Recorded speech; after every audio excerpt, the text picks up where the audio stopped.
जब भी कोई फॉरेनर हिंदी बोलता है हम लोग क्या बोलते हैं, और he looks so cute while making mistakes in Hindi. But अगर हम इंग्लिश बोलने की कोशिश करते हैं तो हम ओ माय गॉड, इंग्लिश बोलती है मीन होगी, इंग्लिश बोलती है रूड होगी, इंग्लिश बोलती है प्रिविलेज्ड होगी। अगर कोई इंग्लिश ना बोले तो भी उसको जज किया जाता है, अगर कोई इंग्लिश बोले तो भी उसको जज किया जाता है। तो अब बात करते हैं कि मैंने अपनी इंग्लिश कैसे इम्प्रूव करी 3 सिंपल स्टेप्स से।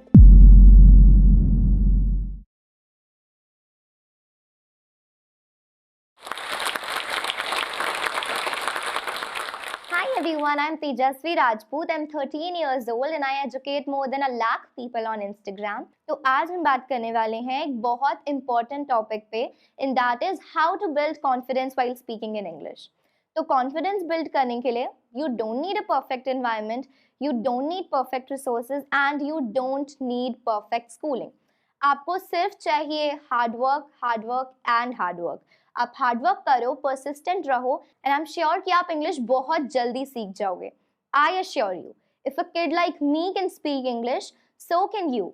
Keeping these things aside, I'd like to tell you that learning has nothing to do with age. If you're a kid, you can learn English. If you're an adult, you can still learn English. If you're a teenager, you can learn English. If you're old, you can still learn English. तो कोई भी rocket science नहीं है, it's just a language. Language है, सीख जाओगे with time. तो अब बात करते हैं कि मैंने अपनी इंग्लिश कैसे इम्प्रूव करी 3 सिंपल स्टेप्स से। Reading, speaking and writing. Listening कर नहीं सकती थी क्योंकि स्मार्टफोन नहीं होता था घर पे, एक नोकिया वाला फोन होता था, तो उससे तो you can't watch anything on Google and listen to something to improve your English. तो रीडिंग के लिए मैं अपने नेबर से पुरानी बुक्स मांगती थी कि do you have any old story books, because मुझे स्टोरी बुक्स पढ़ने का बहुत इंटरेस्ट था। तो जब वो मिल जाती थी तो मैं उनको ख़त्म करती थी एंड देन मैं उनको रिटर्न करके वापस न्यू बुक्स ले लेती थी। That is how I did my reading part. तो राइटिंग के लिए मैं अपने आप से फिक्शनल स्टोरीज क्रिएट करती थी और उनको एक नोटबुक में लिखा करती थी, और कुछ भी क्रिएट करती थी मैं, like how my day went. Even I use to write झूठी स्टोरीज जो कि सच होती भी नहीं थी। स्पीकिंग में मैंने क्या किया कि मैंने जितने भी सेंटेंसेस लर्न किए थे उनको बार बार मिरर के आगे प्रैक्टिस किया। मैं कभी कभी अकेले में गलत भी बोलती थी, but it's okay, nobody is there to जज मी। मे बी यही रीजन है, इसी रीजन की वजह से आज मैं इतनी कॉन्फिडेंट हूँ। आपको पता है, जब मैं समर वेकेशंस में मम्मा के साथ ऑफिस जाती थी ना, तो मैं पीछे स्कूटी पे बैठ के इंग्लिश में बड़बड़ करती रहती थी, पर मम्मा मुझे टोकती भी नहीं थी क्योंकि उनको पता था कि ये खुद सीखेगी। So what you have to do is, आपको भी सेम ही करना है। You will run, you will fall, and then you have to stand up again and then again continue the race. And I think I still might be making some mistakes knowingly or unknowingly, but it's all right. क्या हो गया अगर मैं गलत English बोल रही हूँ तो? I am still learning. English is a vast language, it will take some time. मैं ऐसे नहीं बोल रही कि मैं सब कुछ सही बोलती हूँ and I am very intelligent, या फिर मुझे सब कुछ आता है इंग्लिश के अंदर, मुझसे कोई गलती नहीं हो सकती। It's not at all like that. गलतियाँ होती है, यू विल इम्प्रूव देम। जब तक गलतियाँ नहीं करोगे तब तक सीखोगे कैसे? मेरी क्लासमेट्स अपने आप अजम्पशंस लगा लेती थी कि अगर मैं इंग्लिश बोल रही हूँ तो आई माइट बी मीन, मैं रॉयल फैमिली से बिलोंग करती होंगी, I might be very rich, मेरा फैमिली बैकग्राउंड बहुत अच्छा होगा, and I might be a privileged kid.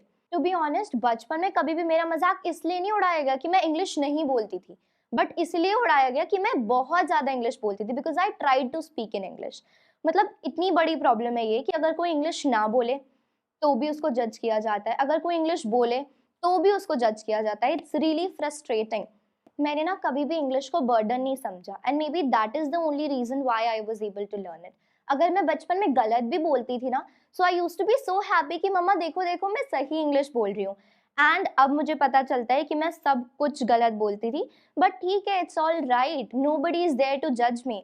मुझे अगर डर होता कि कोई मुझे जज करेगा, कोई मेरे बारे में कुछ बोलेगा, तो शायद मैं आज इंग्लिश नहीं सीख पाती। जब भी कोई फॉरेनर हिंदी बोलता है हम लोग क्या बोलते हैं, और he looks so cute while making mistakes in Hindi. But अगर हम इंग्लिश बोलने की कोशिश करते हैं तो हम आपस में एक दूसरे की इतनी गलतियां निकालते हैं, ऐसे ऐसे सेंटेंसेस यूज करते हैं कि he must be uneducated, he must be illiterate, but it's okay, he is making mistakes, he learn after some time. हम गलतियां इसलिए करते हैं क्योंकि वो हमारी मदर टंग है ही नहीं। English is not our mother tongue, but at least we are trying, and that is a good point.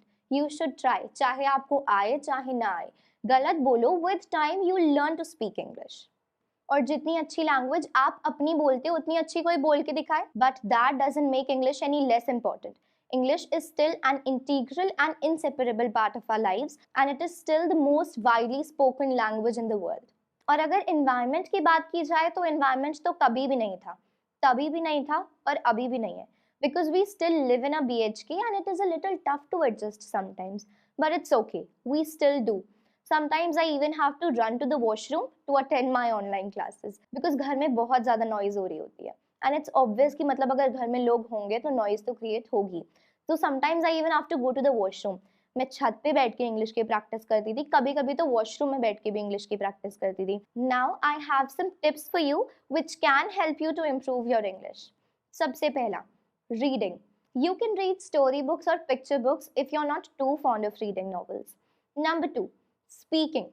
Try to communicate with your friends and family only in English. और अगर आपको लगता है कि आप अपनी फ्रेंड्स के साथ इंग्लिश में बात करने में कंफर्टेबल नहीं हो क्योंकि किसी भी रीज़न से शायद वो आपका मजाक उड़ाते हैं या वो आपको ह्यूमिलिएट करने की कोशिश करते हैं, so what can you do is you can talk with the objects in the house. आप घर में ऑब्जेक्ट्स के साथ बातें कर सकते हो and just try to communicate as much as you can, and even better you can communicate with the mirror.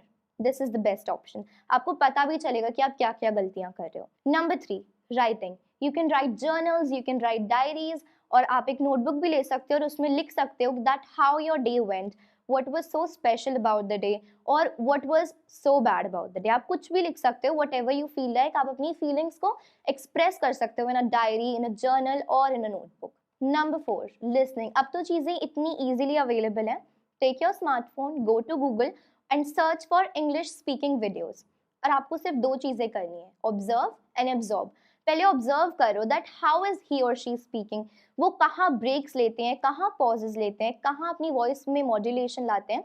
So you have to absorb that और उसको अपने अंदर इनकलकेट करने की कोशिश करनी है and you have to try to speak like that. तो अगर आप अभी एक्सक्यूजेस बना रहे होंगे कि एनवायरनमेंट नहीं है तो आपने मेरी स्टोरी आई थिंक ध्यान से सुनी होगी और अब आप एक्सक्यूजेस बनाना बिल्कुल बंद कर देंगे.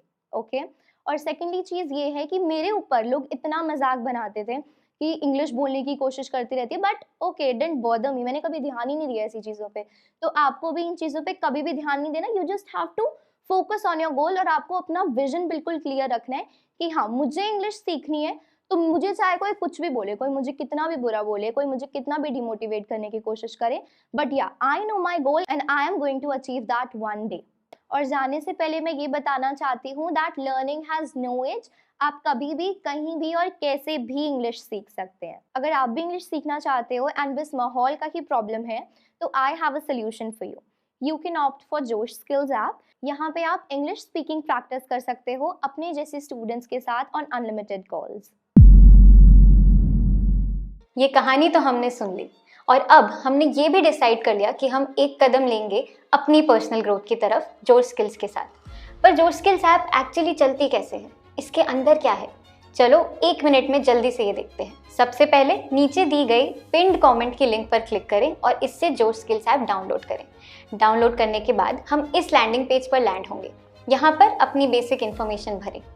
इसके बाद आप जोश स्किल्स ऐप के इंग्लिश के साथ साथ सारे कोर्सेज एक साथ देख सकते हैं.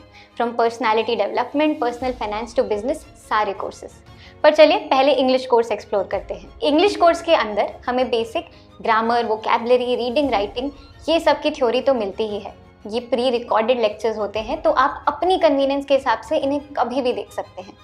इसके बाद आता है मोस्ट ऑफ द स्टूडेंट्स का favourite feature which is practice with partner feature. यहाँ पर हम एक्चुअली अपने ही जैसे जो स्टूडेंट्स के साथ इंग्लिश बोलने की प्रैक्टिस कर सकते हैं. क्योंकि सामने वाला भी आप ही की तरह एक इंग्लिश लर्नर है तो कोई आपका मजाक नहीं उड़ाएगा. और वो माहौल जो हमें अपने गांव, शहर, स्कूल, कॉलेज में नहीं मिल पाया वो इस फीचर के थ्रू हमें मिल रहा है. नीचे दी हुई लिंक पर क्लिक करें, ऐप डाउनलोड करें और आज ही से सीखना शुरू करें.